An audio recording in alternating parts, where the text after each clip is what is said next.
हाँ भाई क्या हाल है भैया welcome to another episode of Ask Ganji Swag and thank you so much for all the love and feedback that you give.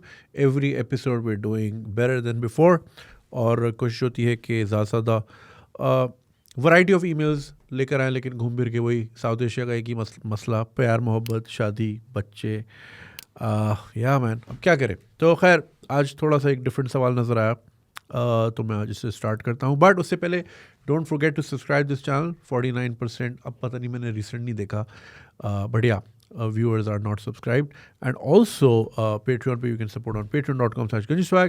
It helps a lot for the upkeep of the show. Alright, the first email says, why are we so filthy? I am ABC.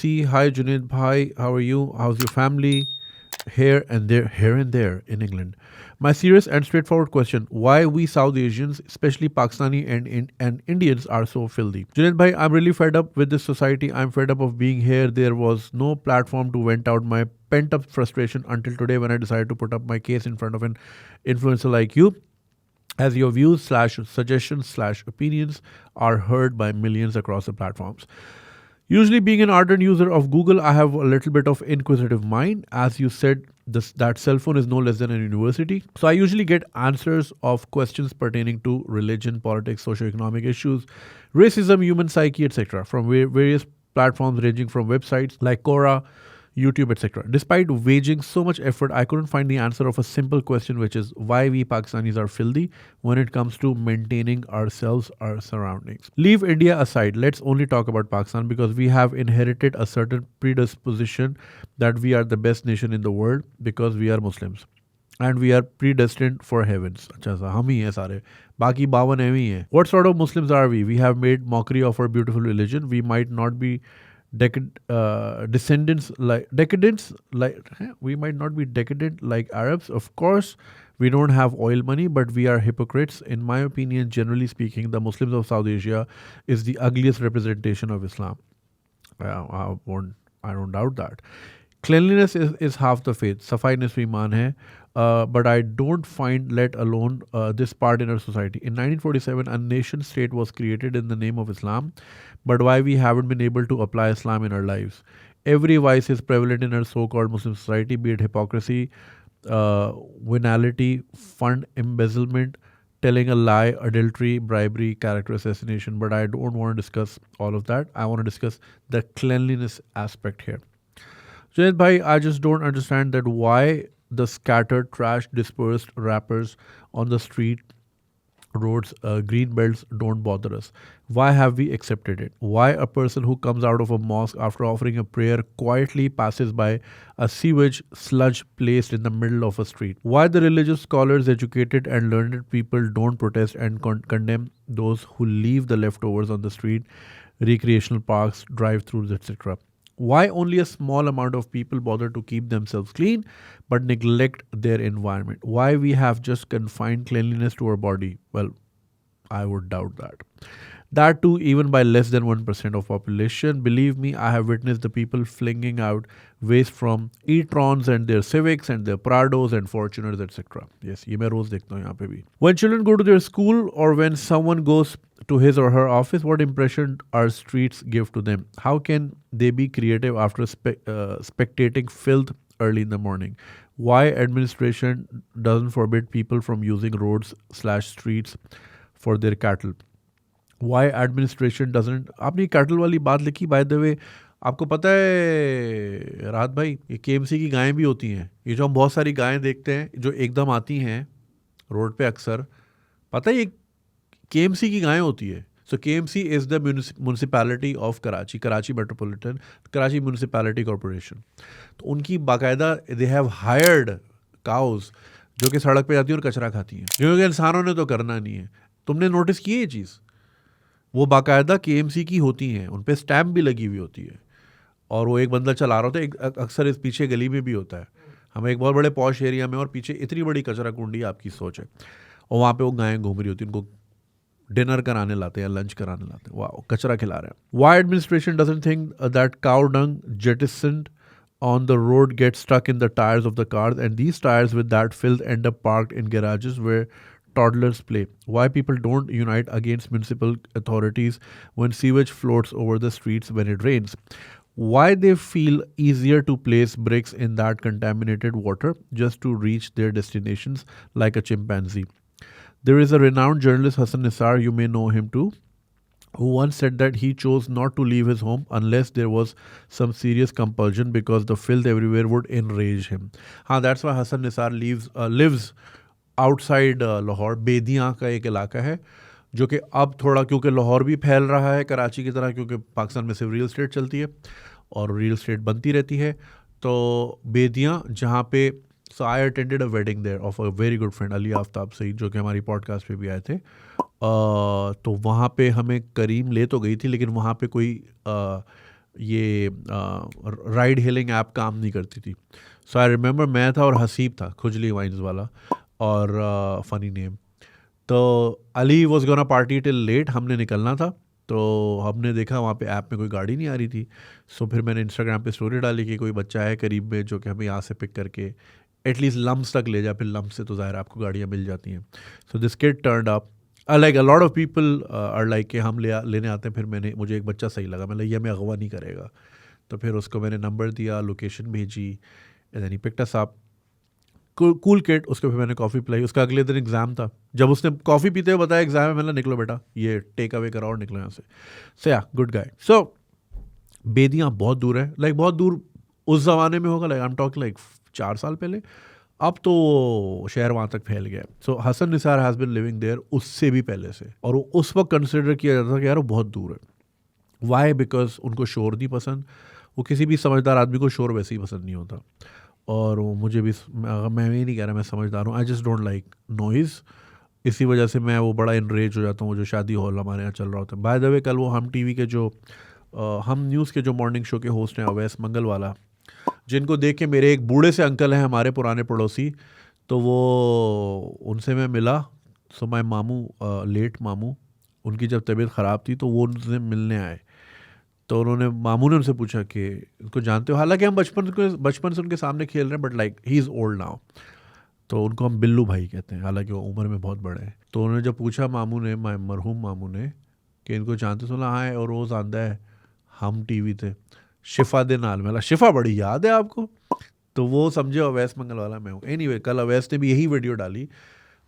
एमेजना road पे वो कहीं रह रहे हैं, I think he was staying somewhere, और वहाँ भी रात 1:30 बजे शादी हो रही थी. सो लाइक शोर जहर लगता है यार. और हाँ, so while we are on the subject, sorry मैं थोड़ा सा इससे वो हो रहा हूँ. मेरी one of the most favourite movies that I watch is called Shor. Sanjeev Kumar, यार मैं हमेशा नाम भूल जाता हूँ, मैं हमेशा कंफ्यूज रहता हूँ यार. वो देखना शोर में हीरो कौन थे, संजीव कुमार या नहीं, संजीव कुमार वो तो वो दूसरे हैं, दैट्स संजीव कपूर. मनोज कुमार. सो मनोज कुमार ने वो फिल्म लिखी भी थी and he was the lead. वो आपने गाना सुना होगा, एक प्यार का नगमा है, उस फिल्म का गाना है, और वो फिल्म का नाम शोर है. और उसको शोर से नफरत होती है. वो फैक्ट्री वर्कर होता है. आप वो यूट्यूब पे पूरी फिल्म अवेलेबल है, आई थिंक जी सिनेमा या पता नहीं कोई उन्हीं के किसी चैनल पे अपलोडेड है पूरी. मैं हर कुछ अरसे बाद वो शुरू के आप सिर्फ 3 मिनट देखें उसके, आपको समझ आ जाएगी उसकी जिस्ट क्या है. वो जाता है, वो मुर्गे लड़ रहे हैं, वो आदमी लड़ रहे हैं, कोई क्लासिकल म्यूजिक बजा रहा है, कोई हिप हॉप बजा रहा है, कोई मैयत जा रही है, वहाँ से बारात आ रही है, and he is like losing his shit. तो yeah I really relate to that. It's a beautiful movie, ज़रूर देखिएगा आप. और सोचिए कि 72-73 में ये फिल्म लिखी गई थी, तो उस वक्त तो कोई शोर था नहीं जो आज होता है. तो या मैन, खैर हाँ. तो हसन निसार की बात से हम कहाँ से कहाँ निकल गए. तो उनको इनरेज होता है and it causes him health issues. He often says that when there is a sign board bearing the words आहिस्ता चले आगे आबादी है, he wants to rewrite as आहिस्ता चले आगे गंदगी है. He equates Pakistanis with filth, which in my humble opinion is true. So Junaid bhai, how do you feel when you land in Pakistan after enjoying feeling Europe, USA and Australia? I guess that might be cringing for you, or you have gotten accustomed to. Yeah, देखो, the first feeling, obviously coming back home is one thing, but like coming home to a, यार airport इतना depressing है ना कराची का. पीली पीली लाइटें हैं and not good enough welcome. और अक्सर औकात जो साहिबान बैठे होते हैं जिन्होंने आपका पासपोर्ट स्टैम्प करना होता है, किसी का अजीब सा बटन खुला होता है, वो अनकेम्प्ड से होते हैं, they don't look welcoming. And कभी कभी ऐसा भी हो, आप सलाम करो तो आगे से जवाब भी नहीं आता. वैसे दे देते हैं, आई एम नॉट सेइंग सारे ऐसे हैं, बट लाइक वो वेलकमिंग फीलिंग नहीं आती. मैं बाकू गया था uh, they had all the women there for some reason, and they were very polite and welcoming. लगता है यार आप कहीं आए हो, वो खुश है आपसे, यहाँ अगर हाँ यार जल्दी आ यार, जल्दी जल्दी जा, हमें पीछे जाना है, चाय पीनी है, ऐसा लगता है। वो कहते हैं यार क्यों आया है तू यहाँ पे। तो वो वहीं से शुरू हो जाता है और फिर आप एयरपोर्ट से ही लौटना शुरू हो जाते हो। आप फर्स्ट ऑफ ऑल आप फजूल की स्टेजेस है ना, जैसे मैंने बताया, वो स्टैम्प करते हैं, फिर आगे एक अंकल खड़े होते हैं चेक करने के उसने स्टैम्प किया है कि नहीं किया है। लाइक इस दिस इज सच एन, ये मैं चैलेंज करता हूँ जितने लोग ट्रैवल करते हैं, जितने लोग सुन रहे हैं मुझे, दुनिया के किसी एयरपोर्ट पे ये चीज़ नहीं होती। एक तो ये नहीं होता कि आप करेंसी लेके कितनी निकल रहे हो। हाँ, एंटर होते हुए कुछ कुछ कंट्रीज पूछते हैं, जैसे ऑस्ट्रेलिया में भी पूछा गया था कि आप कितनी फॉरेन करेंसी लेकर आए हो, ठीक है। मुझे कहीं भी बोर्ड होते हुए, and I have boarded from like 20 countries multiple times, कभी किसी ने ये नहीं पूछा कि आपकी जेब में पैसे कितने हैं। कराची एयरपोर्ट पे पूछा जाता है। और वापस आके, और ये वाली जो चीज़ है ना कि एक बंदा देखता है कि उसने स्टैम्प किया है कि नहीं किया, ये मैंने दुनिया में कहीं नहीं देखा। आपने कहीं और देखा, हाँ मे बी साउथ एशिया में कहीं और ऐसा होता हो जहाँ पे लाइक बंदे ठूसने होते हैं, आबादी ज़्यादा, अपॉर्चुनिटीज़ कम है, तो एक फजूल की जॉब क्रिएट की हुई है ये वाली, राइट। जो मैंने वीडियो बनाई थी एयरपोर्ट प्रॉब्लम से रिलेटेड, उसमें एयरपोर्ट की पहली स्टेज होती है जब आप सीधा बोर्डिंग के लिए अपना सामान देते हैं, लेकिन कराची एयरपोर्ट पे वो पांचवा स्टेप होता है या छठा होता है।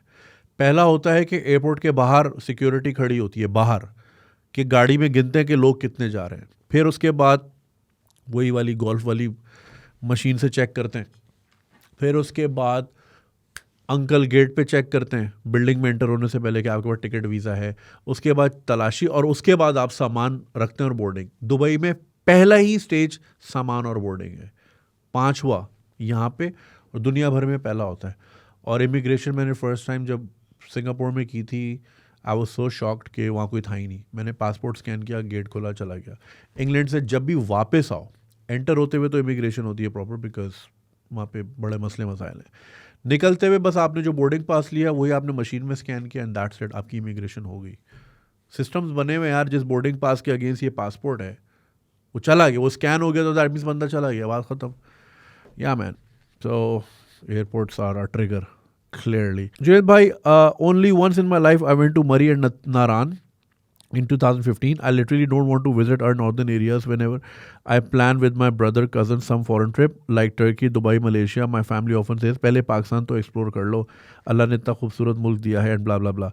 My last trip to Naran left a bitter taste. Junaid bhai, would you believe we were sitting and overseeing Saiful Muluk from some height, as its turquoise color was very appealing to us. Suddenly, we decided to check the coldness of the water, so we descended down the hill. And when we reached there, we found used diapers, plastic bags containing vomit, uncountable cigarette butts, plastic bottles, and tissues. Not only there, but throughout our trip, we found wrappers, juice boxes thrown on green belts along the way.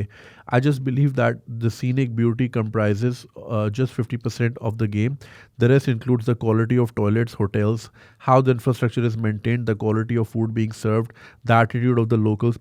सी ये सारे points हैं जिसकी वजह से मैं आज तक northern areas में नहीं गया, ना ही मैं कभी टेम्पटेड हूँ। मूरू मुझे बहुत कहता है, नम्रा जो हमारी रिसोर्स थी, दे लव माउंटेन्स, और वो मुझे बहुत बोलते रहते थे कि चलें, ठीक है, फॉरगेट अबाउट इट, ये चीज़ें तो चलती रहेंगी। बट लाइक मैं कुछ ज़्यादा चीज़ नहीं मांग रहा यार कि मुझे ऊपर सुपर फास्ट इंटरनेट चाहिए। हाँ, बेसिक हो ताकि बंदा व्हाट्सएप कर सके, घर में बता सके खैरियत से। मैं भाभी sister disappeared for 2 days and यहाँ पे रोना शुरू हो गए थे क्योंकि गाड़ी ट्रैकर कंपनी बता रही थी गाड़ी एक जगह रुकी हुई है, एंड इट वाज अज्यूम्ड कि गाड़ी खाई में गिर गई है। पता चला गाड़ी ख़राब थी, वो स्ट्रैंडेड थी, और वो एक देवसाई में थे या पता नहीं कौन से इलाके में थे, किसी के यहाँ एयरबीएनबी में, और वहाँ इंटरनेट नहीं था। और यहाँ पे like it was pretty much confirmed कि देयर गॉन। तो ये तो हाल है भाई, इतना नहीं चाहिए यार मुझे, इतने भी पहाड़ नहीं चाहिए कि यहाँ लोग बैन करने लग जाएं कि भाई बंदा मर गया। सो या टॉयलेट्स ही नहीं है तो भाई फिर खल्ली वल्ली यार कौन जाए। The rest includes the quality of toilets. हाँ, ये बात तो लिख दी ना। Unfortunately I give Pakistan in this part 5 out of 50। अच्छा भाई, बड़ी लो रैंकिंग है। It's my conviction that if we give our northern areas to Europeans they will generate revenue greater than the last 20-year combined GDP of Pakistan. Absolutely. Our politicians frequently travel abroad. Why don't they try to implement those rules here? If things remain like this, I don't think our tourism industry will flourish. I often watch the travelogues of various YouTubers, including yourself. And believe me, I was astounded by the cleanliness in Iran, Iraq, and other Middle Eastern countries. I concluded that being clean is not associated with your financial condition. Exactly. ये चीज़ मैं भी Iraq में जाके मैंने सीखी थी, क्योंकि हम सब गरीब, हम हमेशा गंदगी को गुर्बत से एसोसिएट करते हैं कि गरीब लोग हैं इसलिए गंदे हैं, मेंटेनेंस नहीं है. बट मैंने जब इराक में रात को सड़कें धुलती हुई देखी और इतनी क्लैनलीनेस देखी, और चोरी भी नहीं थी वहाँ पे. लाइक जैसे यहाँ होता ना सदर में, अगर आपने देखा हो, वो एनर्जी सेवर पे वो लगाया हुआ होता ना पिंजरा, मतलब एक बल्ब ताले में होते हैं और हाइट पे होते हैं, या फिर दुकान बंद करते हुए उतार देते हैं, राइट. इराक में इस हाइट पे थे और कोई भी नहीं था दुकान पे. और वो जो चिप्स वगैरह का जो शेल्फ होता है ना, जो दुकान वाले बाहर रखते हैं, तो वो पूरी रात बाहर होता था. और पानी की बॉटल्स नेस्ले वेस्ले की ना पूरी बाहर होती थी, वो बंद करके चले आते थे दुकान. कोई नहीं चोरी करता था. लेकिन मांगने वाले बच्चे इतने होते थे कि वो आपसे पैंट पकड़ के लटक रहे हैं, अरबी में कह रहे हैं कुछ दे दो वगैरह वगैरह, मगर वो चोरी नहीं करते थे. तो मेरा ये कॉन्सेप्ट वहाँ जाके इसलिए कहता भाई सफ़र करो, आंखें खुलती हैं.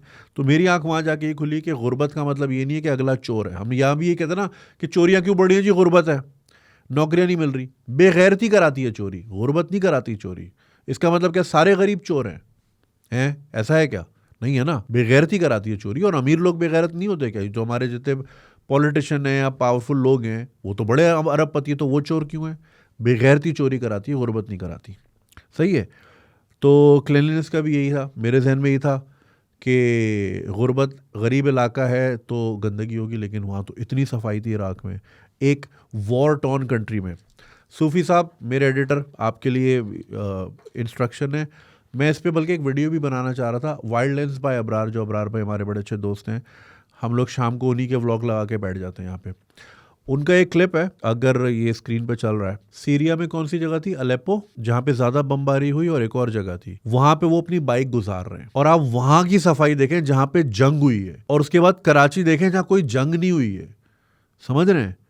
मतलब वो जंग वाले मुल्क, मतलब बिल्डिंगें एग्जिस्ट ही नहीं करती, ख़त्म हो गई, लेकिन सड़क फिर भी साफ़ है, सड़क पे कचरा नहीं है. तो भाई मैं तो बोल बोल के थक गया हूँ. आप लोग कहते हो बुराई करते हैं आप, तो देख लें. अब तो इंटरनेट है ना सबके पास. पहले तो होता था ना यार, एक बंदा बाहर से आया बता रहा है जी वो ऐसा है वैसा, लोग कहते तो अच्छा सही कह रहे हैं. अब तो कंफर्म कर लो, सीधा यूट्यूब पे जाके देख लो. आपने दुनिया का कोई भी शहर घूमना है ना, आप उस शहर का नाम लिखें और आगे 4K लिख दें या वॉकिंग टूर लिख दें, और बस आप बैठ के वो देखते रहें. शाम को मैं, लैट, जहांगीर भाई, हम लोग सारे बैठ के यही देख. कभी हम कोलंबिया घूम रहे होते हैं, कभी हम किसी और मुल्क में घूम रहे होते हैं, और सिर्फ आप वहाँ की सड़कें देखें और देखें कि लोग पैदल चल रहे हैं तो वॉकिंग स्पेस कितना है, कोई पथारा नहीं लगा होता. समझ रहे हैं? हम बुराई करते हैं ना, दुनिया आपके सामने खुद जाके देख लें. Anyway, more over I use the street view on Google earth and I have observe nearly every country. हाँ ठीक है, गूगल मैप पे भी स्ट्रीट व्यू लगा के घूम लें, देख. अरे मैं वो जो खेलता हूँ जियो गैसर गेमिंग चैनल पे, उसमें नहीं देखा आपने कभी कितनी सफाई होती है? I couldn't find this level of filth anywhere except Pakistan, India and Bangladesh.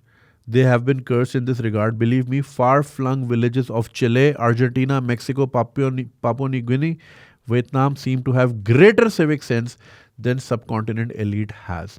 अब ये जो आपने अर्जेंटीना की बात की ना, मैं आपको ये 2 क्लिप्स दिखा रहा हूँ, ये अपनी स्क्रीन पे देखें. पहला वाला जो, दोनों कोलंबिया के हैं, ठीक है. अब कोलंबिया हमारे जहन में क्या है जी, पाब्लो एस्कोबार, और हमने नार्कोस सबने देखी है, बेड़ा गर्क कर दिया था उसने, मतलब उड़ता हुआ जहाज़ गिरा रहा है. इतना बुरा हाल था. करप्ट तरीन पुलिस, यानी कि करप्ट तरीन सिस्टम. उसके बावजूद ये देखें, ये लोग रोलर ब्लेड कर रहे हैं, और सामने रोशनी देखें आप, कराची से ज़्यादा रोशनी आपको उस थके हुए मेडीन में दिख रही है जो कि बेड़ा गर्क था जिसका 30 साल पहले. और सफाई देखें. अब ये देखें, ये जो 2 बच्चे ये जो रैप करते हुए गुजर रहे हैं, ये वीडियो काफ़ी वायरल हुई थी. इसमें देर रैपिंग रियली गुड. और जब ये वीडियो वायरल हुई थी 4-5 साल पहले, मैं पूरा टाइम 2 चीज़ें नोट करता रहा. एक तो आप सड़क पे सफाई देखें, दूसरा आप देखें कि पीछे जो टैक्सी खड़ी हुई है वो हॉर्न नहीं बजा रही. यहाँ पे अगर होता कि बच्चे बीच सड़क पे होते, वो हॉर्न बजाता. वो टैक्सी वाला सब्र करके वेट कर रहा है कि बच्चे जब खुद साइड पे होंगे मैं टैक्सी गुजार दूंगा. ये बहुत छोटी छोटी चीज़ें. एक और चीज़ आपको मैं बताता हूँ, आप मेरी वो वॉकिंग ट्रेल्स वाली देखें, ऑक्सफोर्ड स्ट्रीट वाली, पता नहीं उस वीडियो का नाम क्या है, उसमें मैं 14 मिनट चलता रहा हूँ. And I am talking Oxford street which is like सदर कराची का ज़ेबुनिसा स्ट्रीट. आपको एक हॉर्न की आवाज़ नहीं आएगी. समझ रहे हैं यार? ऐसे ही नहीं वो लोग तरक्की की महराज में बैठे, तमीज़ है. खैर, Jib, I really appreciate you. I feel happy when I see you enjoying the world at this, as this enjoyment is based on your struggles behind. You have witnessed far, far more than me.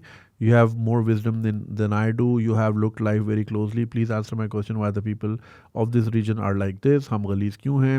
And lastly, one more thing. Sorry about taking precious time. Please describe briefly keeping all variables, socioeconomic, security, etc. out of equation. Since you are keen observer as well, what's the basic difference between subcontinent man and a European man? खैर, thank you for the long email. काफ़ी सारे जवाब तो मैंने बीच में ही दे दिए. इसमें एक और चीज़ मैं ऐड करना चाहूँगा, वो ये कि डॉक्टर सोलंकी जो है ना, वो बड़ी ऑब्सक्योर किस्म की किताबें पढ़ते हैं. तो उन्होंने एक किताब का मुझे हवाला दिया था. No sorry, I am mixing two different people. मैंने एक कॉलम पढ़ा था अखबार में. ये डॉक्टर सोलंकी का तो कुछ और था, वो फोकलोर थी, कुछ और थी.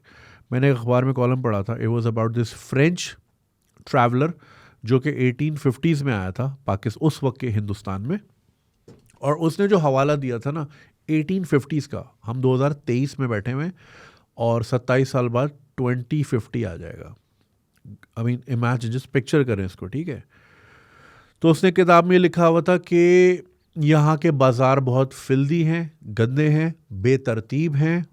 एक जगह खाना मिल रहा है, उसी के बराबर में चमड़ा बन रहा है. अब आप सबको पता है जब लेदर बनता है उसकी एक तो स्मेल बहुत होती है, और वो लेदर टैनिंग प्रोसेस में जो केमिकल्स होते हैं इंतहाई हैजर्डस होते हैं.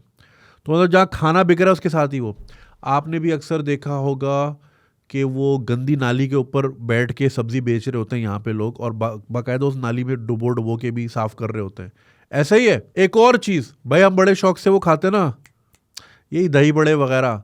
तो उसके पास एक बाल्टी होती है ना ठेले वाले के पास, उसी बाल्टी में वो डिप करता है प्लेट, कपड़े से साफ़ करता है, फिर रख देता है. उसी बाल्टी में वो चमचे होता है, रख देता है. मतलब नो बड़ी क्वेश्चन, वो सब आराम से बड़े मज़े मज़े से खा रहे होते हैं. तो उसकी ये ऑब्जर्वेशन थी 1850s में उस फ्रेंच ट्रैवलर की कि बाज़ार बेतरतीब, गंदे, और जानवर भी घूम रहे हैं. मतलब जानवर इन द सेंस कि लाइक चूहे, रैट्स वगैरह, और रोडेंट्स, और कोई सफाई सुथराई का ख्याल नहीं है, और बेतरतीब है. तरतीब जो है ना, ये बड़ी ज़रूरी है. आप कहीं भी देखें, कहीं भी ट्रैवल करें, अब तो माशाल्लाह बहुत सारे पाकिस्तानी ट्रैवल भी करते हैं. फेसबुक और इंस्टाग्राम के लिए ही सही, बट एटलीस्ट जाते तो हैं. तो आप नोट करते होंगे कि हर चीज़ बड़ी तरतीब से बनी होती है, सीधी होती है, अलाइनमेंट में होती है, टेढ़ी मेढ़ी नहीं होती. यहाँ पे कभी कभी आप सुबह की फ़्लाइट लेना, अगर आपका एक आध दिन का ट्रिप हो डोमेस्टिक, तो I usually what I do is, यहाँ पे लॉन्ग पार्किंग होती है एयरपोर्ट पे, ठीक है. वहाँ आप 1-2 दिन, 4 दिन, 5 दिन, 8 दिन के लिए गाड़ी छोड़ दें, ठीक है. कन्वीनियंट रहता है. खुद ही गाड़ी खड़ी की, चले गए, वापस आए, गाड़ी सामने खड़ी होती है. वहाँ पे ना लाइंस ड्रॉ हुई हुई हैं एयरपोर्ट पे, और ज़्यादातर लॉन्ग पार्किंग में वो लोग गाड़ी छोड़ते हैं जो कि बिज़नेस प्रोफेशनल्स होते हैं, जिनकी मीटिंग होती है, शाम को वापस आना होता है. किसी को गवादर जाना है, किसी को बहावलपुर जाना है, सखर जाना है. अर्ली मॉर्निंग फ़्लाइट्स होती हैं ये सारी, और लाहौर, इस्लामाबाद, वटेवर. और ये सारे बिज़नेस प्रोफेशनल्स होते हैं. मैंने स्टोरी में भी बताया था, सारे सूटेड अंकल्स होते हैं with their brief cases and their laptops and their भारी आवाज़ें, कॉफ़ी पी रहे होते हैं, इस तरह की आवाज़ें आती हैं. तो ये सारे वो लोग होते हैं who are like the top cream और and the top G's and the top bosses of Pakistan. फिर आप लॉन्ग पार्किंग में जाके इन्हीं की गाड़ियों की अलाइनमेंट देखा करें. हालांकि वहाँ लाइनें खिंची हुई हैं, कोई गाड़ी लाइन पे नहीं होती. अच्छा, कभी कभी आई विल गिव दैट, कभी कभी ऐसा होता है कि एक बंदे ने अगर लाइन से ख़राब लगाई ना, तो फिर सारी लाइन ख़राब होती है. आई एम नॉट जजिंग दैट, वो एक अलग चीज़ है. लेकिन कभी कभी आप देखते हो किसी की बट यहाँ से बाहर, किसी की यहाँ से ऐसे. लोगों के अंदर खुद सेंस नहीं आता कि यार मैं तरतीब तोड़ रहा हूँ या मैं तरतीब ख़राब कर रहा हूँ. असल में सब वो है कि यार मेरा काम तो हो रहा है ना. सो जब आप मेरा हो जाते हो ना, तो ये जो आपने फिल्दी वाली बात बोली, ये मैंने इसी रीजन से अगर हम निकले हैं towards west, so I not been to Iran, but Iran के मैंने बहुत व्लॉग्स देखे हैं. सफाई में बहुत आगे हैं पर्शियन लोग. आप उनके किसी रेस्टोरेंट में चले जाएं, आपको अंदाज़ा हो जाएगा वो कितनी सफाई और नज़ाकत का ख्याल रखते हैं. टर्की गोज़ विदाउट सेइंग, आप कभी किसी टर्की नाई से शेव करवाइएगा. जिन लोगों का इत्तेफाक हो जाना बाकू में या फिर इस्तांबुल वगैरह में, कभी आप उनके नाई के जाइएगा और आप देखिएगा कि वो कितना टाइम तो अपना वो ब्लेड ही धोने में लगा देगा. या तो बस ब्लेड चेंज किया, शुरू हो गए, वो भाई उसको अल्कोहल में डिप करते हैं, फिर स्प्रे करते हैं, फिर उस पर लाइटर से आग लगाते हैं, पता नहीं क्या क्या करते हैं. रात भाई देखा है आपने कभी? इत्तेफाक हुआ आपका? कभी नहीं हुआ. तो बंदा देखते ही रहते इतना प्रोसेस क्यों लगा रहा है, और इतनी सफाई से वो नज़ाकत से काम करते हैं और आपको फ्रेश करके भेजते हैं। तो फिर टर्की से हम थोड़ा और वेस्टवर्ड जाएं तो लाइक नहीं, बीच में वगैरह ओमान भी आता है, मिडल ईस्ट वगैरह, तो कब भी आपको पता ही है रिच कंट्रीज़ हैं तो चलो वहाँ सफाई सुथराई है। इजिप्ट भी मैं गया हूँ, Egypt is not really a rich country, मगर सफाई सुथराई फिर भी थी वहाँ। दूसरे गंद अपनी जगह, ट्रैफिक है, शोर है, वो अरबियों के पाकिस्तानी हैं, वो मतलब चीटर भी प्रो मैक्स ही होते हैं। दुबई में आपको सब यही बोलेंगे मिस्रियों से दूर रहो फॉर अ रीज़न। सो वहाँ से लेके यहाँ तक पूरा रीजन साफ़ है, पाकिस्तान आके लोग गंदे हो जाते हैं। फिर पाकिस्तान एंड ईस्टवर्ड्स आप जाएँ, फिर इंडिया और बांग्लादेश हमारे हाल सामने। I think it has to do with the reason. मुझे तो ये समझ नहीं आता, क्लिनलीनेस की बात है, और अगर अपनी क्लिनलीनेस की बात है तो लोग पर्सनल हाइजीन का भी ख्याल नहीं रखते। इसमें अगेन अमीरी और गरीबी वाली बात नहीं है। जितने गरीब फिलिपिनोज होते हैं, आई मीन बहुत ही कम लोग हैं, but like I work with them closely, I even lived with them. जो लोग मिडल ईस्ट में रहते हैं, दे विल अग्री कि दे नेवर स्मेल बैड, और उनसे हमेशा वो कंफर्ट होता है ना, वो जो कपड़े धोने का होता है, हम they always smell of comfort, और फ्रेशली डन लॉन्ड्री, बहुत साफ़ होते हैं वो। Same goes for Thai. अब थाईलैंड में स्मेल आती है, वो तो खानों की आती है, वो तो ज़ाहिर है हर जगह की अलग है, उनको ज़ाहिर है वो यहाँ आएंगे उनको हमारे कटाकट गंदे लग रहे होंगे, I mean you know, but other than that very very clean I think. So cleanliness की बात है, हमारे मुल्क में 5 दरिया होते हैं, लोग नहाते नहीं हैं। लाइक चलो अब पानी नहीं आता ना, पहले तो आता था ना। ये चीज़ नस्ल दर नस्ल चलती है। सो आई थिंक जो कि अब I am not a anthropologist और sociologist to comment, but I think इस रीजन की हमेशा से यही रही है कि वो थोड़े से सेल्फिशनेस रही है। तो सेल्फिशनेस जब होती है ना, when you don't think like a nation और don't think like a group of people, फिर जब आप अपना सोचते हो ना, फिर आप कहते हो यार मेरी गाड़ी तो गंदी नहीं है ना, मैंने बाहर कचरा कर दिया, मेरा काम ही नहीं है। तो यहाँ पे जो जितने भी लोग हैं ना, वो सब कह रहे हैं यार मेरा काम नहीं है ये, और अपना काम दूसरे पे डाले जा रहे हैं। और एक एक्सेप्टेंस आ ही गई है कि हाँ ठीक है, ये तो ऐसा ही होता है। तो I mean it bothers me a lot as well. कहीं कहीं से गुजरो ना, अब कराची सैडली ऐसा लगता है जैसे यहाँ पे वॉर हुई थी, हालांकि यहाँ कभी वॉर नहीं हुई है, यहाँ कभी टैंक नहीं चले हैं, यहाँ कभी मिसाइल नहीं गिरे हैं। आप किसी भी एरिया में जाओ ना, आपको लगेगा कि यार ये वॉर टॉन सिटी है। If you have been to a war torn city, because I been to Baghdad and I have seen it up close, वो होता है वॉर टॉन सिटी। या आप अबरार भाई के व्लॉग्स देख लें, वो सीरिया वाले, वो होता है एक वॉर टॉन कंट्री। हमारा तो नहीं है, मगर बना दिया गया। तो गवर्नमेंट की मिसमैनेजमेंट अपनी जगह, मगर गवर्नमेंट किससे बनती है? लोगों से बनती है ना। तो लोग गंदे हैं, जब लोग गंदे हैं तो फिर वही लोग गवर्नमेंट में जाते हैं, तो गंदगी प्रोमैक्स हो जाती है। I think it just doesn't occur to us. हमें ये लगता ही नहीं, हम इतने इसमें कंफर्टेबल हैं, and that it's a part of us. और लोगों को फील ही नहीं होता, और एम्पैथी जो कि हमारे यहाँ बिल्कुल नहीं होती। और देखो सबसे बड़ी जो रूट कॉज है ना, एटलीस्ट मैं पाकिस्तानियों की बात अगर करूँ, तो सबसे बड़ी रूट कॉज ये है कि जब आपने अपनी पूरी नेशन को ये समझा दिया कि यार यू आर द बेस्ट, तो बोलेंगे फिर यही बेस्ट होता है। फिर आप कोई अगर दूसरा उनको बताओ कि यार नहीं ऐसे भी होता है, तो वो कहते नहीं आप दुश्मन हो, आप झूठ बोल रहे हो, आप बदनामी कर रहे हो, आप बुराइयाँ निकाल रहे हो। तो क्योंकि आपने उनको इतने नशे कराए हुए प्रोमैक्स किस्म के, बचपन से ही, चाहे वो मज़हबी नशे हों, चाहे वो आपके नेशनलिज्म के नशा हो, ठीक है ना। वो पढ़ाया गया है आपको इस तरह कि आप बेस्ट हो, तो वो कहते हैं अच्छा ये बेस्ट है तो फिर ठीक है, फिर मुझे इम्प्रूव ही कुछ नहीं करना। जब आप बोलोगे ना यू कैन बी बेटर, आप शुरू से अगर ये एम्पलीफिकेशन करो इस थॉट की कि यू कैन बी बेटर, तो then they will only strive for better ना। जब आप बोलोगे यूर द बेस्ट, वो कहते हैं भाई ठीक है, काम ही नहीं करना कुछ, गेट इट। तो भाई ये बेस्ट है, ये हम नंबर 1 है दुनिया में, तो बस ठीक है, फिर मुबारक हो। And I think it comes with ये चीज़ें तरबियत से आती हैं। ये चीज़ें आप किसी को सिखा नहीं सकते, किसी को बता नहीं सकते। कुछ लोग होते हैं बड़े फिल्दी होते हैं। देखो मेसी होना एक अलग चीज़ है, you can be messy but don't be filthy, there is a difference. तो लोग बिल्कुल फिल्दी हैं, और वो उस चीज़ को it doesn't occur to them, उनकी तरबियत ही ऐसी हुई है, उनके घर गंदे होते हैं, गंदगी में रहने की आदत होती है, तो वो उनको फील ही नहीं होता। जब फील ही नहीं होता तो फिर बात ही ख़त्म। सो या गवर्नमेंट को तो मैं इस पर बिल्कुल ब्लेम नहीं करूँगा, हालांकि they also share the blame. वैसे आप देखें तो केएमसी में ओवर स्टाफिंग है, सफाई होती नहीं है। अब मैं जहाँ रहता हूँ it's like a posh area, Clifton है भाई, करोड़ों के फ्लैट होते हैं वहाँ पे, लेकिन वहाँ जो मेरा वाला ब्लॉक है, वहाँ साल में एक बार सफाई होती है। अब ये चीज़ मैं डॉक्यूमेंट करना चाहूँ, but then I don't want to tell people where I live, you know. तो वहाँ पे ना सेंटर मीडियन में दरख्त खुद ही बड़े हो जाते हैं, जंगली दरख्त, और वो साल में एक बार आते हैं और वो काट के चले जाते हैं। अब वो जो झाड़ियाँ होती हैं वो पूरा टाइम, 3 लेन्स का रोड है, उसमें सिर्फ एक लेन चलती है दोनों साइड, बायलैटरली एक लेन चलती है। वहाँ पे इतना ट्रैफिक होता नहीं बिकॉज वो बिल्कुल इट्स दी एंड। मैं बड़े बता रहा हूँ कि मैं कहाँ रहता हूँ, खैर।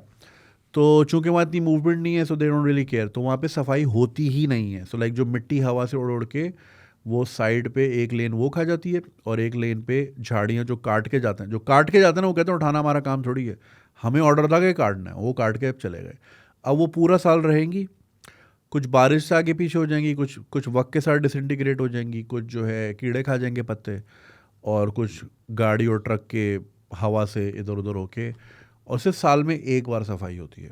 That's it, that's it. और मैं, क्योंकि उसकी भी एक वजह है, क्योंकि बहुत बड़ा एरिया कराची का जो है ना, for example I was in a meeting yesterday, यहाँ से 2 गली पीछे, okay, it was a very big company, it is a very big company, big media house. तो हम लोग यही बात कर रहे थे, तो मैंने उनको बोला भाई देखें, आप जिस ऑफिस में भी बैठी ना, या मैं इस ऑफिस में जो बैठा हूँ, इसका जो टैक्स है ना, वो टैक्स से मेरी गली नहीं बनेगी, तो फिर हम किससे शिकायत करें। और यही है। और एक बहुत बड़ा एरिया है जो कि उसकी जो फिज़िकली कराची में, बट उसकी ज्यूरिसडिक्शन कहीं और है, तो उसका टैक्स कलेक्ट यहाँ से होता है, लगता है यहाँ पे नहीं है। अब ये टेक्निकल मसले मसाइल हैं, अब इस पर कहाँ जाएँ, ज़्यादा दूर जाएंगे तो मसले मसाइल हो जाएंगे, समझ रहे हैं आप। तो खैर वो ना भी हो, तो जो बाकी का एरिया कराची का वो कौन सा साफ़ है, समझ रहे हैं मेरी बात। इस पर वो फैसल सब्ज़वारी साहब एक बार टीवी पे आए थे, उन्होंने एक बहुत अच्छी मिसाल दी थी, जो कि मैंने एक वीडियो में भी उनको कोट किया था। वो ये कि अगर जो लोग कराची से वाकिफ़ हैं, Empress Market which is like Queen Elizabeth the late की एक निशानी थी, और हर साल 50,000 पाउंड रॉयल फैमिली की तरफ से आता है उसकी सफाई सुथराई के लिए, राइट, अपकीप के लिए आता है, क्योंकि उनके निशानी है उनकी। सो एम्प्रेस मार्केट जो है, अगर एम्प्रेस मार्केट के बाहर पानी खड़ा होता है तो एम्प्रेस मार्केट की KMC के अंडर आती है, और वो जो पानी जो खड़ा है उससे वो वाटर बोर्ड के अंडर आता है। मगर वो जो पानी है उसकी जो पाइपलाइन है जो across the road rainbow centre, literally across the road rainbow centre की तरफ जा रही है, वो कैंटोनमेंट के अंडर आती है। तो अब ये इतने से पानी के लिए 3 बॉडीज़ इन्वॉल्व हैं। अब जो इंडियंस भी सुन रहे हैं, अब आप भी समझ जाए, I mean we're not very different।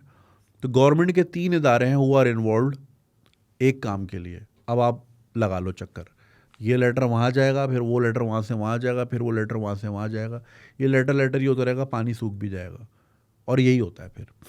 तो वो इतने से एरिया में, it's like a very small pocket, एक सड़क है वो, मगर उसमें 3 इदारे इन्वॉल्व हैं, कर लो फिर। तो भाई ये बड़े टेक्निकल मसले हैं, तो ये तो चलता ही रहेगा। सो I mean, do I feel enraged all the time? That's all my content is about. I mean, be raging, but like I'm starting. बल्कि in fact मैंने ना इस साल का ये भी किया था resolution कि I'm not gonna talk about these things. I mean, इससे होता कुछ नहीं है। देखो, सफाई होगी नहीं, आप जब जितना इतना मशहूर होते जाते हो ना, उतना आप नज़रों में भी आते हो। फिर like the more you talk about these things, फिर जो रेलिवेंट बंदा होगा ना, फिर वो बोलेगा अच्छा बहुत बोल रहा है बेटा, तेरे को सीधा करता हूँ। I mean, I don't need this shit. तो वही करते हैं, रोल द कैन चैलेंज, ठीक है, मिस्टर बीस्ट बनते हैं और गेम्स खेलते हैं। ये शोर शराबा करने से मुझे तो कुछ नहीं मिलेगा, टेंशन नहीं होगी ना, ये सफाई कभी होगी। So it's a lost cause. और इंशाल्लाह तैयारी सब करें ओवरसीज़ पाकिस्तानी बनने की, और रेमिटेंस भेजें दबा के, क्योंकि कल भी शौकत तरीन साहब की एक स्टेटमेंट आई थी कि we really urge overseas Pakistanis to buy the land, real estate पे पैसा लगाए ताकि मुल्क चले। अब देखें, इसकी भी एक साइज़ है, या तो हमने कोई स्किल्ड लेबर बनाई होती जो कि ये माउस बनाती या ये USB बनाती जिसको हम एक्सपोर्ट करते, तो हमने ना कोई स्किल्ड लेबर बनाई, हमने सिर्फ बच्चे बनाए। अब हमने यंग जनरेशन भी कर ली, 60% 30 साल से नीचे है। क्या करे उस यंग जनरेशन का, जिसके पास ना कोई स्किल है, ना कोई जॉब है, ना कोई एवेन्यू है, ना कोई फोकस है, कुछ भी नहीं है, राइट। तो हमने वो बना दी। अब चूँकि वो स्किल्ड नहीं है, हमारे पास फैक्ट्री नहीं है तो कोई प्रोडक्ट नहीं है, तो अब हमारे पास क्या है, ज़मीन, जो कि अल्लाह मियाँ ने दी। ज़मीन तो ऑलरेडी देर है ना। अब पूरा पाकिस्तान तो बहुत बड़ा है ना, 796,096 स्क्वायर किलोमीटर का एरिया है। आप कहीं भी जाके लैंड लाइन खींच दो, आज से जी ये फलानी सोसाइटी है, चलो जी उसके रेट बढ़ गए। इसमें हमारा क्या कमाल है, कुछ भी नहीं, सिर्फ बाउंड्री वॉल खींची। ऐसा ही है रात भाई, ज़मीन तो पड़ी हुई है ना, कहीं भी मैं जाके डंडी से लाइन मार दूं 2 एकड़ की कि ये गंजी स्वैग टाउन है, रेट बढ़ गए, आइए जी घर बनाए। तो यही कर रहे हैं हम, काट काट के प्लॉट ही काट रहे हैं हम, क्योंकि हम और कुछ बना नहीं सकते, सिर्फ बेवकूफ़ बना सकते हैं और प्लॉट बना सकते हैं। तो भाई यही फ्यूचर है, यही पास्ट रहा है, यही प्रेजेंट है और फ्यूचर भी यही है। तो जिसने होप्स करनी है करता रहे भाई, अपने पैसों पे टाइम ज़ाया करे अपना, मैं तो नहीं करना। खैर भाई सॉरी, ये बड़ा लंबा कर दिया मैंने, but like this is something I am really passionate about. तो चलें, थैंक यू सो मच, और ख्याल करें कि ज़्यादा अपना खून ना जलाएं भाई, आप ही बीमार होंगे, किसी को कोई फ़र्क नहीं पड़ेगा। Thank you. ऑलराइट जी, next one is an interesting question. It says shark tank versus Ertugrul. Hello Junaid भाई, hope this email finds you even more motivated to change the entire fate of this nation. भाई माफ़ कर दो, मैं कोई बाप नहीं हूँ इस मुल्क का, ना मुझे बाबा कॉम 2.0 बनना है, मुझे कुछ नहीं चेंज करना भाई, मैं सिर्फ अपना अपने आप को चेंज करना है। I need to change myself within. You are what you see is who you are. You don't see the world as what it is, you see the world as who you are. So मैं अपने आप को जितना अच्छा रखूँगा, मुझे दुनिया उतनी अच्छी दिखेगी। तो बस यही गोल है। I live in a foreign country. हाँ तो अब बोलना, तू बाहर से बैठ के मुझे तू कर रहा है, तू कर, तू सही कर, तुम नहीं करो, तुम बाहर बैठे हुए हो। Live in a foreign country हैं, नहीं करना भाई मुझे खल्ली वल्ली। For the past decade or so, recently I happened to stumble upon one of your most viewed videos, which was podcast with Imran Khan, where you asked him a simple question about the government is planning to do something for the younger generation of this country, and the answer by Imran Khan honestly blew my brains off with frustration and anger. Recently, on the other hand, coincidentally, right after watching that episode, I came across the Indian show called Shark Tank, and the concept of the show impressed me so much, so that I binge watched itself the first season in one go. यार पिछले दिनों मैंने एक देखी, करण my friend in Australia, उसने मुझे link भेजा था। वो एक स्कूटी बना के लाई थी एक team, I think Hyderabad Deccan की, जिसको जो ट्रांसफॉर्म हो जाती है, जो डिलीवरी वालों के लिए बहुत अच्छी है, and it's electric bike. What a beautiful pitch man. भाई ये चीज़ें, ये शोज़ देखो और उन लड़कों से या इस तरह के बच्चों से सीखो कि कैसे कम्युनिकेट करना है, अपने आप को प्रिपेयर रखना है। सामने बिलियनर बैठे हैं तो फिर सवाल भी ऐसे ही वाले आते हैं।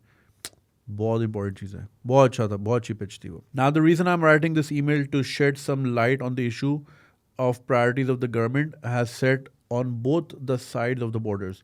On one hand, we see our government selling churan of hand-picked narratives of religion to our public for their personal gains and leaving our country in a disastrous turmoil, where a person like me finds no reason in returning to my own homeland, where I know having a personal opinion would land me in a life or death situation. Speaking of personal opinion, मैं खैर अभी ना नाम लूँगा ना कुछ कहूँगा, लेकिन there has been a situation जहाँ पे एक ओपिनियन रखा गया और फिर now there is like a lot of things happening. खैर विद टाइम वो चीज़ें अनफोल्ड हो ही जाएंगी। तो खैर अभी मैं इतना नहीं कह रहा, but like yeah that's a price that you pay to just keep an opinion in this country. There is no use of electronic and social media in our country, barring only few content creators like yourself and Muru who are committed to revolutionize our society. On the other hand, Indians are utilizing their media strength in so many ways it baffles my brain. Be it web series like Aspirants, pictures, or shows like Shark Tank, by means of which they are directing and inspiring their youth to not only become self-sufficient but also boom the country's economy. They have numerous quiz shows, general knowledge programs, and on top of that, their public is also participating in many international events to showcase their country's talent and skills and earn a name and positive image of the country. अब इस पे मैं एक चीज़ कहूँगा, ये जो मेरी ये मेरी अपनी ऑब्जर्वेशन है, I think you guys can second that. आप जितने भी Indian Guinness book of records देखेंगे ना, वो आपको दिखेंगे लाइक फास्टेस्ट मैथमेटिक्स या ह्यूमन कैलकुलेटर या चेस का बच्चा कोई चैम्पियन है, अंडर 5 ग्रैंड मास्टर है, दिमाग वाले।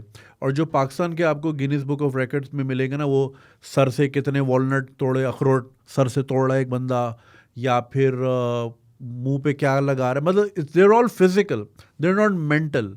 समझ रहे हैं? आई एम नॉट सेइंग कि फिजिकल स्ट्रेंथ के कोई पॉइंट्स नहीं है, मगर एक वाज़ेह डिफरेंस नज़र आता है, राइट? मेंटल में तो हम दूर दूर तक नज़र नहीं आते। चेस तो है ही हराम, क्योंकि जिसमें दिमाग लगता है। आई डोंट नो मैन। खैर तो अच्छा जी, ये बात Now, I know people would say that religious conservative approach is prevailing over there too, and yes, I do agree. In India, it is happening, but at the same time, their government is taking their country to a to the new heights, and the leftists over there are equally contributing to nurture the youth's brain. They provide entertainment to their public in many forms, so that once they're mentally at peace, their productivity will automatically increase. Sure. I can recall a meeting with a foreigner where he mentioned that the only difference I find between Indian and Pakistani public is the Indians are far more fun-loving and entertaining, whereas whenever you meet a Pakistani, he seems to be very serious and always keenly interested in politics. That is true. Another such example, अच्छा उसमें भी देखे ना, हम fun loving क्यों नहीं है? क्योंकि हमारे ज़िंदगी में कोई फ़न है नहीं. अब मैं बड़े अरसे से एक वीडियो बनाना चाह रहा हूँ, बट वो मैं नहीं बना पा रहा बिकॉज फिर उसके अपने रिपरकशंस होते हैं. Now I am sure a lot of you are noticing this कि बहुत सारी Muslim families, there are practicing Muslim families, they celebrate Christmas. उनके घर में क्रिसमस ट्री भी होता है. कल मैं कहाँ गया था, मैं नाम नहीं लूँगा उस जगह का. Even if you go to our malls, you see Christmas trees वगैरह वगैरह everywhere. It's a happy feeling. You see a lot of Muslim youth doing Halloween parties, doing this, doing that. अब आपने तो कभी नहीं देखा जी रॉजर ने जो है बकरे की सिरी लेकर बाहर लटकाई हुई है कि जी उसने कुर्बानी की है. Why are we doing this and they're not doing what we do? उसकी बेसिक वजह ये है कि उसमें फ़न का एलिमेंट बहुत है. हैलोवीन में लोग एंजॉय करते हैं. हमारी ईद में क्या होती है, जो कि हमारा गिफ्ट है और जो कि 3 दिन की होती है, 3 दिन सोफे पे सोना है. ईद पे सबसे ज़्यादा बोरियत आप किसी भी पूछें, और लोग खुद कहते हैं कि सबसे ज़्यादा बोरियत ईद वाले दिन होती है बिकॉज कुछ करने को नहीं होता. सुबह 4 बजे तक आप जाग रहे होते हो, 5 बजे तक जाग रहे होते हो, 1 घंटा आप सोते हो, फिर 6 बजे उठ के नमाज़ पढ़ने जाते हो, सरसरी से आप गले मिलते हो मोहल्ले वालों से जिनसे आप ऐसे ही पूरा साल मिलते ही नहीं हो, और फिर घर आके शीर खुरमा खा के सोते हो, और फिर शाम को उठते हो. उसके बाद फिर अपने सोफ़े पे या फिर ताया के घर जाना है उनके सोफ़े पे, वहाँ पे सलाम दुआ ईद मुबारक शीर खुरमा. तीसरी बात इमरान खान जी, इमरान खान की ऑडियो टेप आई है जी, मियाँ साहब का ये है. ये हमारी ईदें हैं. तो जब आपकी ईदें, और इसमें यंगस्टर जो जेन जी नहीं रिलेट करती इन चीज़ों से, वो कहती है हमें BTS चाहिए, तो फिर वो इस तरफ नेविगेट करते हैं, ग्रेविटेट करते हैं. अब इसमें सही गलत की मैं डिबेट पे जा ही नहीं रहा. मैं सिर्फ इस एंगल पे जा रहा हूँ कि हमने अपनी ज़िंदगियाँ इतनी बोरिंग बना दी हैं कि ये भी नहीं, तो इसलिए हम फ़न लविंग बचे ही नहीं. और हमने फिर सारा फ़न लेके कहाँ डाल दिया, शादियों में. म्यूज़िक सुनना है वैसे करेंगे, नहीं करने देंगे. आप कॉन्सर्ट नहीं अरेंज करा सकते, शादी में कर लो. सुबह 5 बजे तक जुनेद भाई के पड़ोस में बजाओ म्यूज़िक, कोई कुछ नहीं कहेगा. जुनेद भाई फ़ोन करते रहेंगे पुलिस को, खल्ली वल्ली कुछ भी नहीं होगा. ठीक है, आपने बहुत सारे खाने हैं, बहुत सारी ज्वेलरी पहननी है, तो कोई मौका है नहीं, चलो वो भी शादी में डाल लो. आपने जो चीज़ें करनी है, जो इन्जॉयमेंट, आपने सारी इन्जॉयमेंट अपनी डाल दी शादी में. इसलिए आपका मीडिया भी शादी में घुसा रहता है. अभी मैं कोई ऐड देख रहा हूँ, नहीं यूट्यूब पे वीडियो क्लिक करो तो शुरू में ऐड आता है, पता नहीं कौन सा ऐड, बैंक का ऐड, तो उसमें भी शादी हो रही थी. फिर उसके बाद मोबाइल कंपनी का ऐड है, उसमें भी शादी हो रही थी. तो शादी ही करते जाओ. फिर वो भी शादी जिस तरह की होती हैं, 2 साल बाद ये ईमेलें सारी मेरे पास आ रही होती हैं.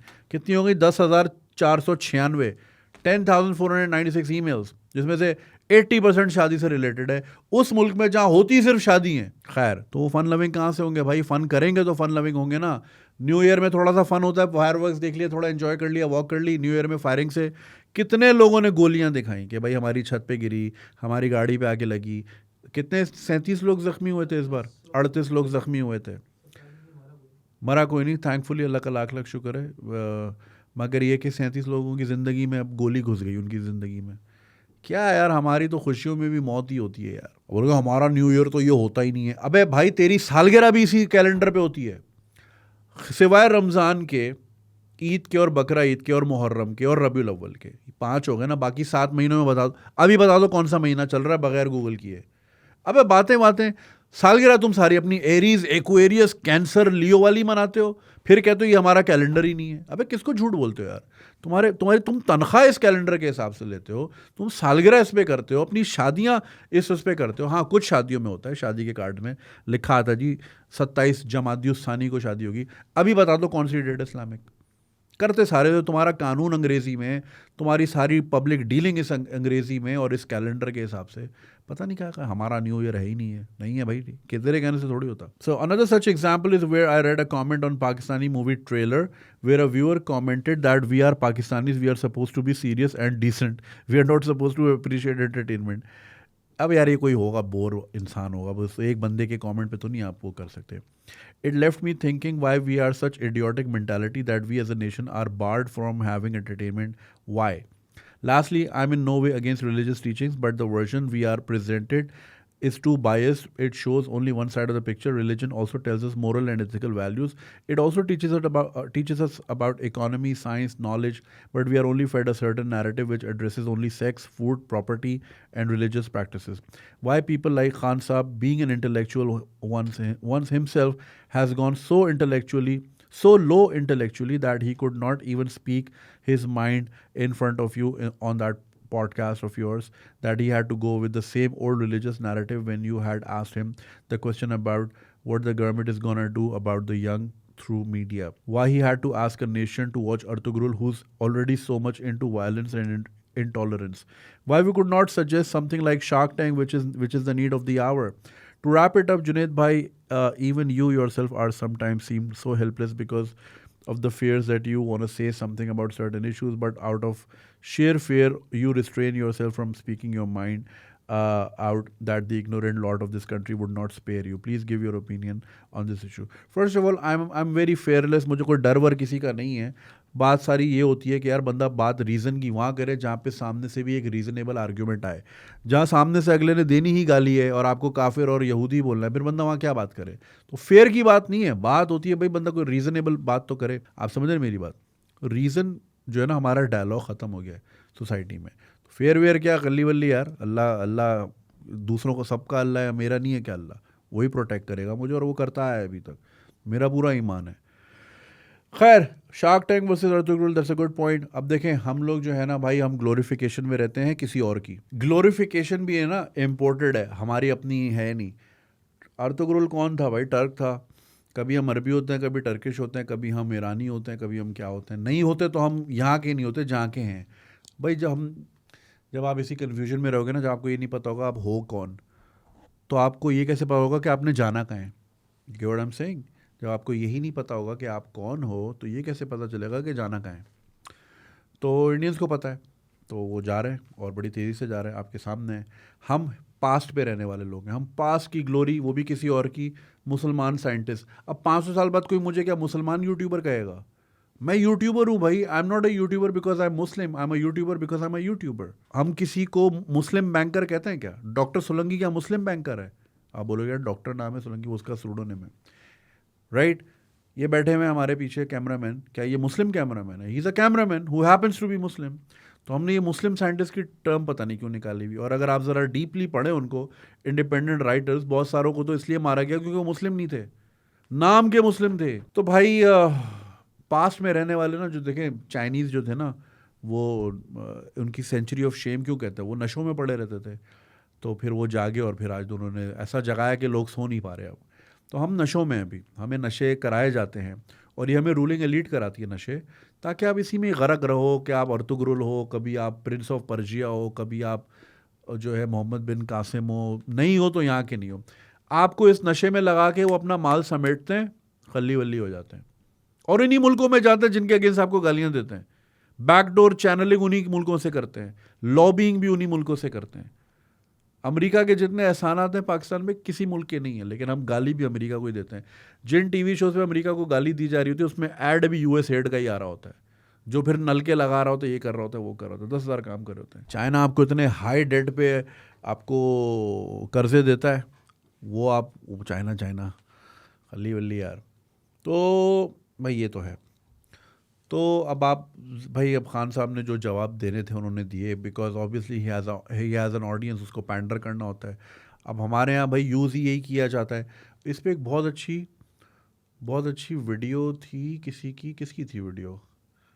हाँ, सैयद मुज़म्मिल, जिन्होंने, मुज़म्मिल क्यों बोला मैंने, सैयद मुज़म्मिल, जो कि लाहौर के एंकर हैं, नॉट द मुज़म्मिल हसन, दोनों का नाम सैयद मुज़म्मिल ही है.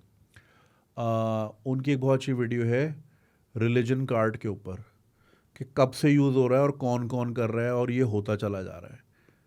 समझ रहे हैं? प्री पार्टीशन यूज़ हो रहा है रिलीजन कार्ड, और आज तक यूज़ हो रहा है क्योंकि मासेस बिकती इस पे ही है।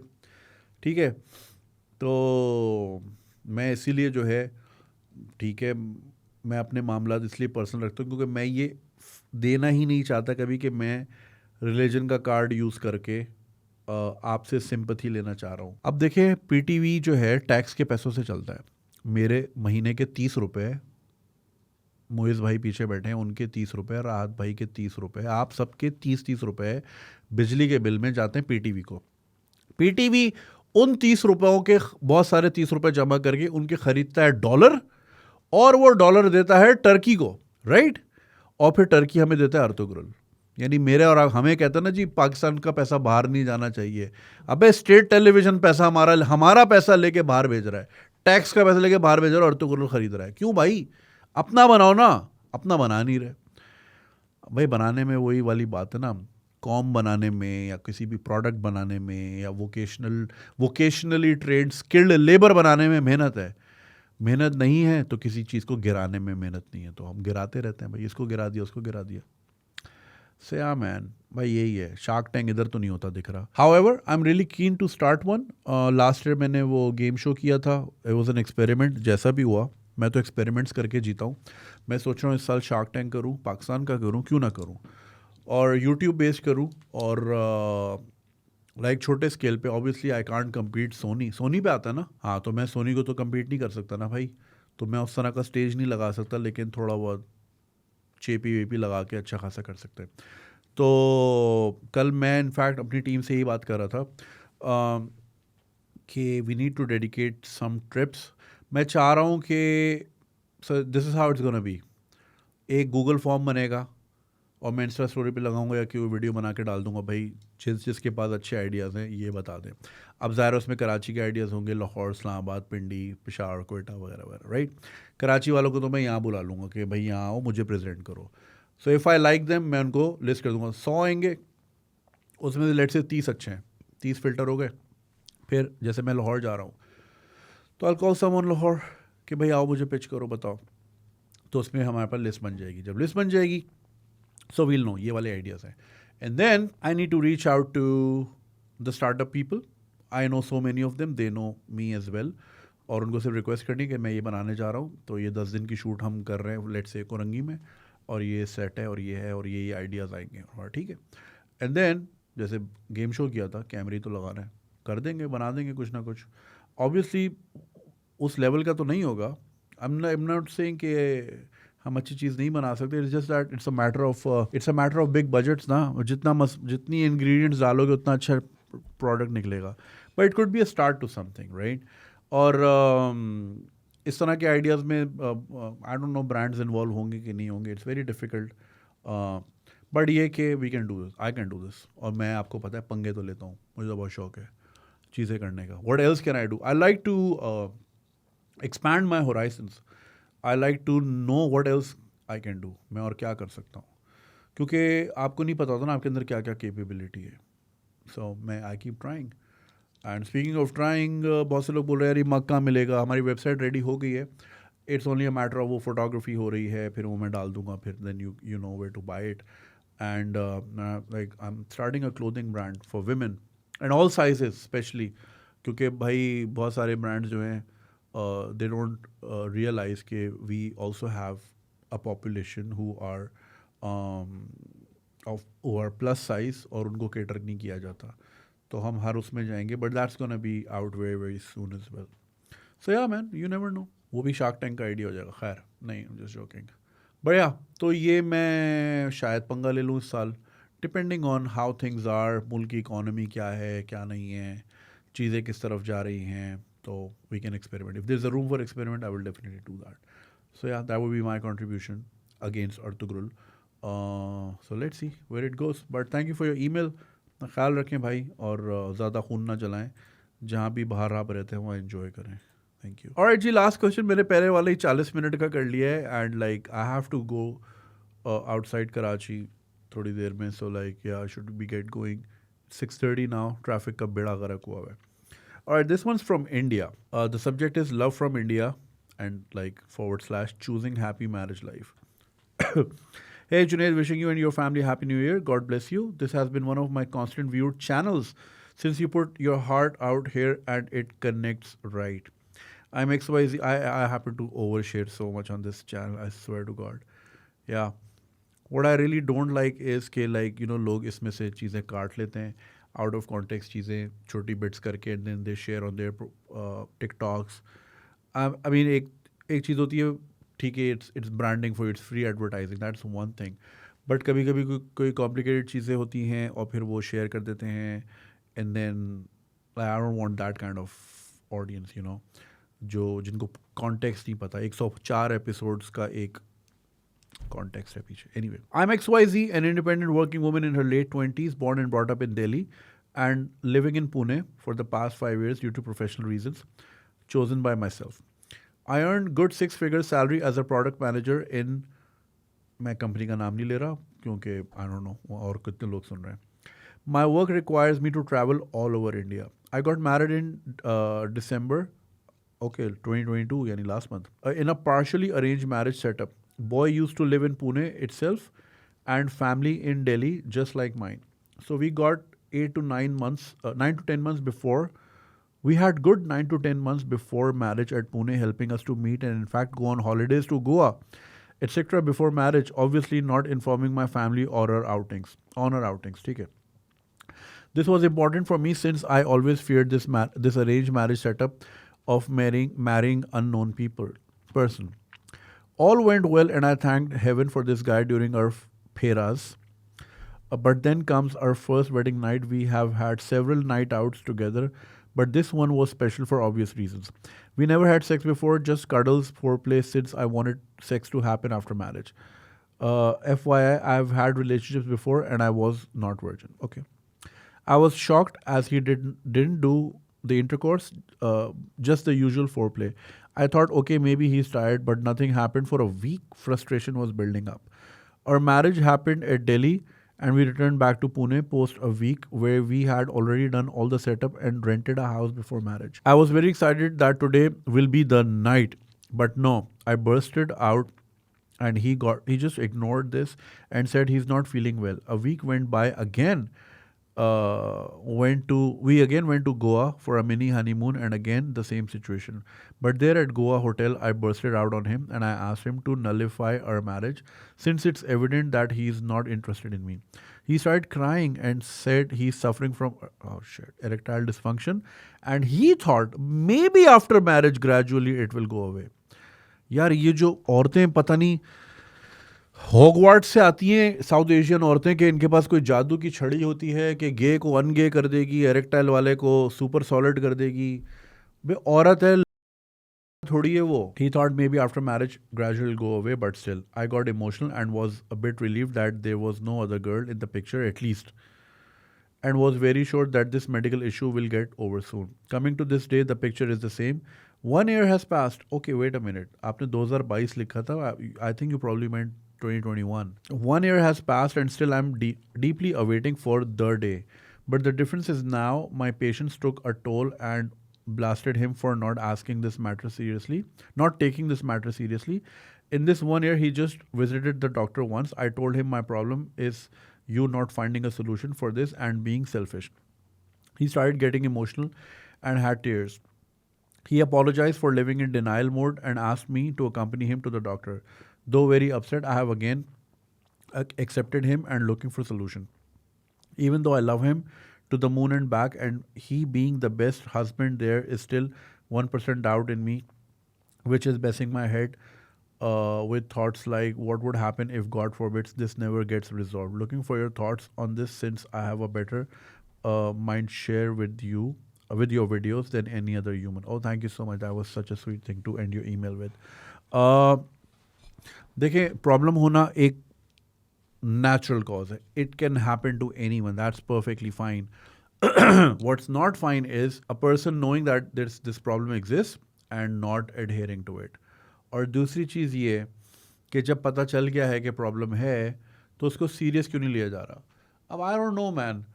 I think when you guys are dating, whoever is there out there dating, तो यार ये ज़रूर पूछना चाहिए कि what are your relationships, what was your relationship like with your parents, और आपके घर का माहौल कैसा था। क्योंकि कुछ लोग जो है ना शादी इसलिए नहीं करते, like some people need a father figure, तो वो उसमें जो है like they look up to people who are much older in case of women, and similarly there are some men who are looking for a mommy figure, और उनको बीवी की सूरत में माँ चाहिए होती है, और माँ के साथ आप सेक्स नहीं कर सकते, राइट। और उनको वो वाला कंफर्ट, वो वाला प्यार, वो वाली केयर, वो सब वो चाहिए होती है जो उनको शायद गालिबन घर से नहीं मिली होती। और फिर वो उस प्रॉब्लम को अडेयर भी नहीं करते, बिकॉज क्योंकि उनके जहन में एक, I mean, could be anything and people have those kind of issues. There's nothing new about it. So एक साल तक इस प्रॉब्लम को अवॉइड करना is not good. Obviously this is your divine right to exercise, and if you're not getting it in, you're like, खास तौर पे इन south Asia हमारे कल्चर में पीपल सेव देमसेल्व्स, और ये बहुत बड़ी बात होती है इवन आज के दौर में। चलो पहले ज़माने में इंटरनेट नहीं था, टिंडर नहीं था, पॉर्न नहीं था, ये मतलब था, इतना एक्सेस आसान नहीं था, तो लोग बड़े सुलझे हुए रहते थे, और चीज़ें, थिंग्स वर लाइक, राइट। अब चीज़ें बहुत आसान हो गई हैं। It's very easy to find a hookup then finding a husband, and every corner, every nook and corner there is a guy waiting. और वो कहते हैं ना, for women it's like having sex is this easy because everyone is always ready. They only need to ask, right? So there's this quote that I read. उसमें ये था कि men cheat with their dicks, women cheat with their heart, which is why a woman always asks, did you fuck her? And a man asks, do you love him?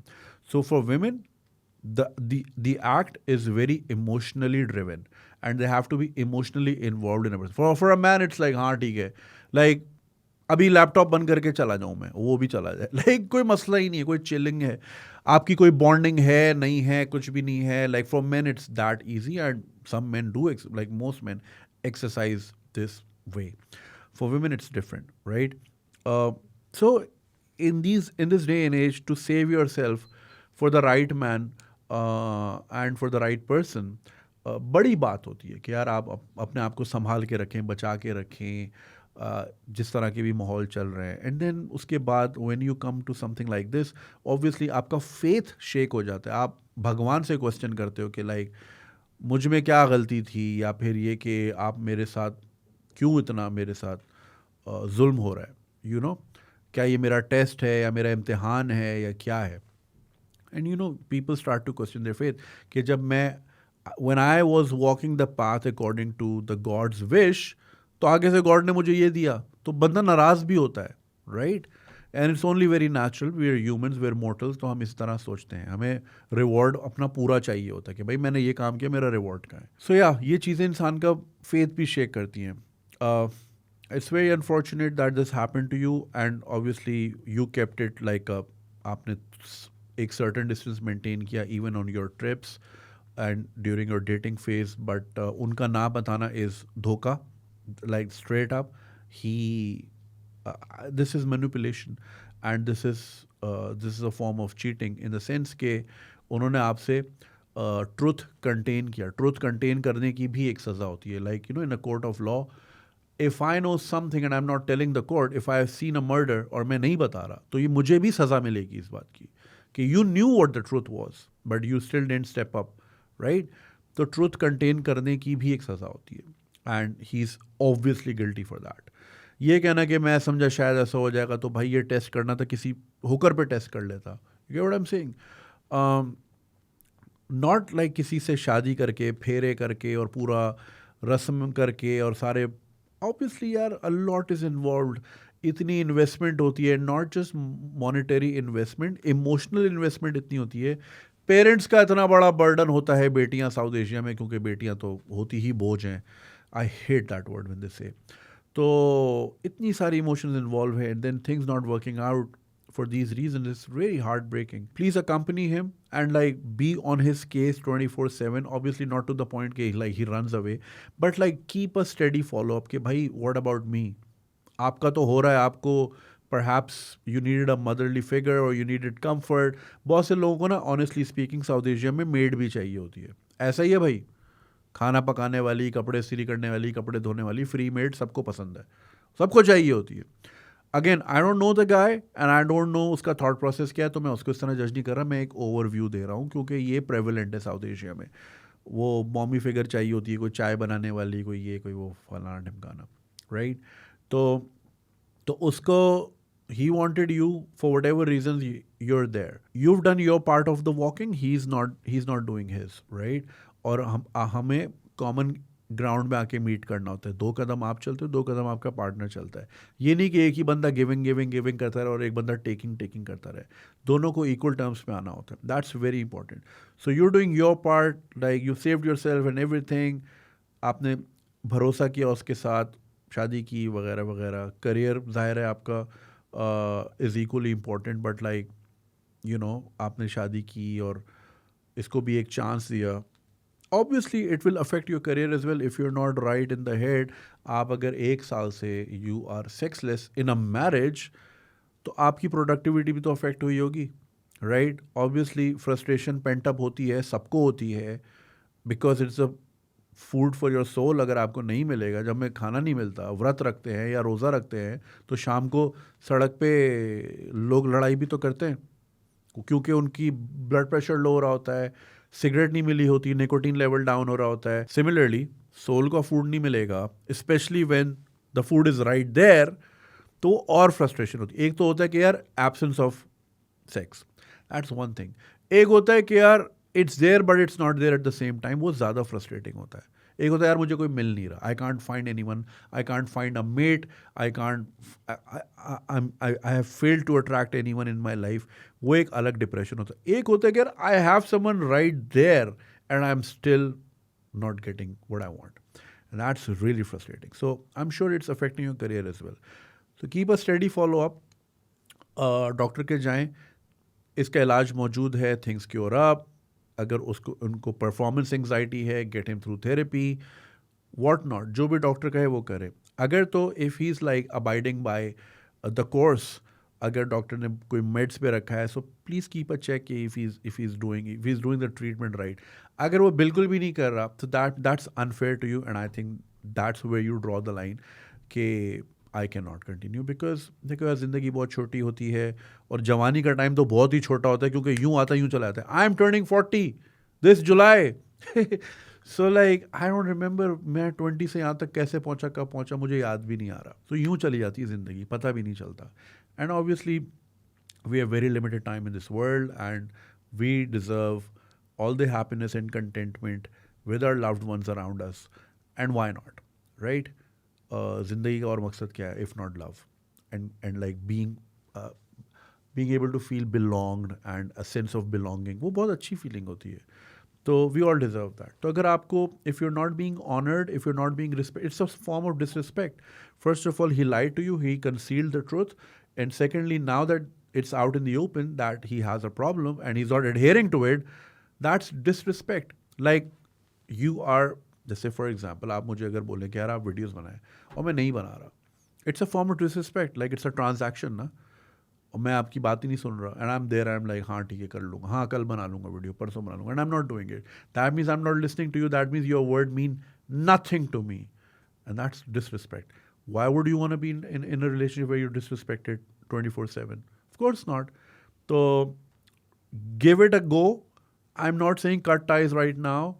Go to the doctor, follow up with the treatment, look after him, talk to him, communicate, ask him कोई ऐसा मसला है, is there something he needs to tell you, कोई mommy issues तो नहीं थे, this and that. And this goes out to a lot of younger people out there who are not married yet. In fact, अभी शादी season चल रहा है. I've been wanting to make a video कि भाई these are the do's and don'ts, कि यार ये चीज़ें पहले ही पूछ लो तो ज़्यादा बेहतर है, ये साइंस पहले देख लो and don't go for it, वरना फिर ये ईमेल इधर आई हुई होगी, अल्लाह ना करे 2 साल बाद फिर इधर ईमेल आई हुई होगी इस तरह. सो उसमें से एक बहुत इंपॉर्टेंट चीज़ है, like you know, make sure your partner is not insecure, make sure like they believe in your dreams and you have some common goals. ये पैसा, love, sex, everything fades away, common goals keep you united. बहुत सारे factors हैं, बहुत सारी चीज़ें जो देखने की होती हैं. हम सिर्फ क्या देखते हैं कि जी गाड़ी कौन सी है, घर किधर है, दैट्स इट. अच्छा जी फलाने चौधरी साहब का बेटा है, दैट्स इट। अबे खुद क्या है वो, कोई इस पे सवाल नहीं होता। So be very careful about these things. और ये वाले इंपॉर्टेंट क्वेश्चंस होते हैं कि like what was your relationship like with your siblings, what was it like with your parents, childhood memory क्या है, what's your worst childhood memory, क्योंकि उससे बहुत पर्सनालिटीज शेप अप होती हैं। सो ये क्वेश्चंस पहले करने के होते हैं, ये फाइंडिंग आउट के नहीं होते, ये पहले करने के होते हैं। And what are your fears, your anxieties? I mean, what are your strengths? What are your weaknesses? जैसे जॉब इंटरव्यू होता है यार, ये भी तो जॉब ही है ना, ये तो 24/7 करनी है जॉब, फिर आपको जॉब मिलेगी भी, if you know what I mean. Anyway, so I wish you all the best. Thank you once again for the lovely ending note on this email. I wish you all the best, but please do not ever compromise on your self respect and on your self esteem. क्योंकि इंसान के पास रह दे कि वो एक ही चीज़ रह जाती है जिस पे उसकी फाउंडेशन खड़ी होती है, जिसकी वो भी नहीं बचती ना, वो बिल्डिंग गिर जाती है। वो अंबानी का जो घर है ना, वो सेल्फ इस्टीम पे खड़ा है, अगर वो इस्टीम नहीं होगी गिर जाएगा। गेट इट, अल्लाह ना करे।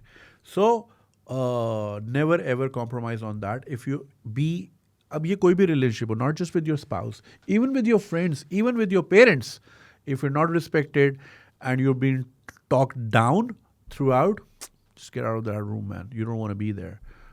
Yeah, be only where you are respected and cherished and loved and cared for. And these are the emotions that we gotta celebrate, and we look forward to, not just in 2023 but like even beyond. That's a doorbell, and I think my ride is here, so I gotta scoot. Thank you so much for watching through the end. और subscribe करना नहीं भूलिएगा। You can support on patreon.com/ganjiswag, and also happy new year to all of you. अपना ख्याल रखिएगा wherever you are, and I will talk to you soon. हाफिज़।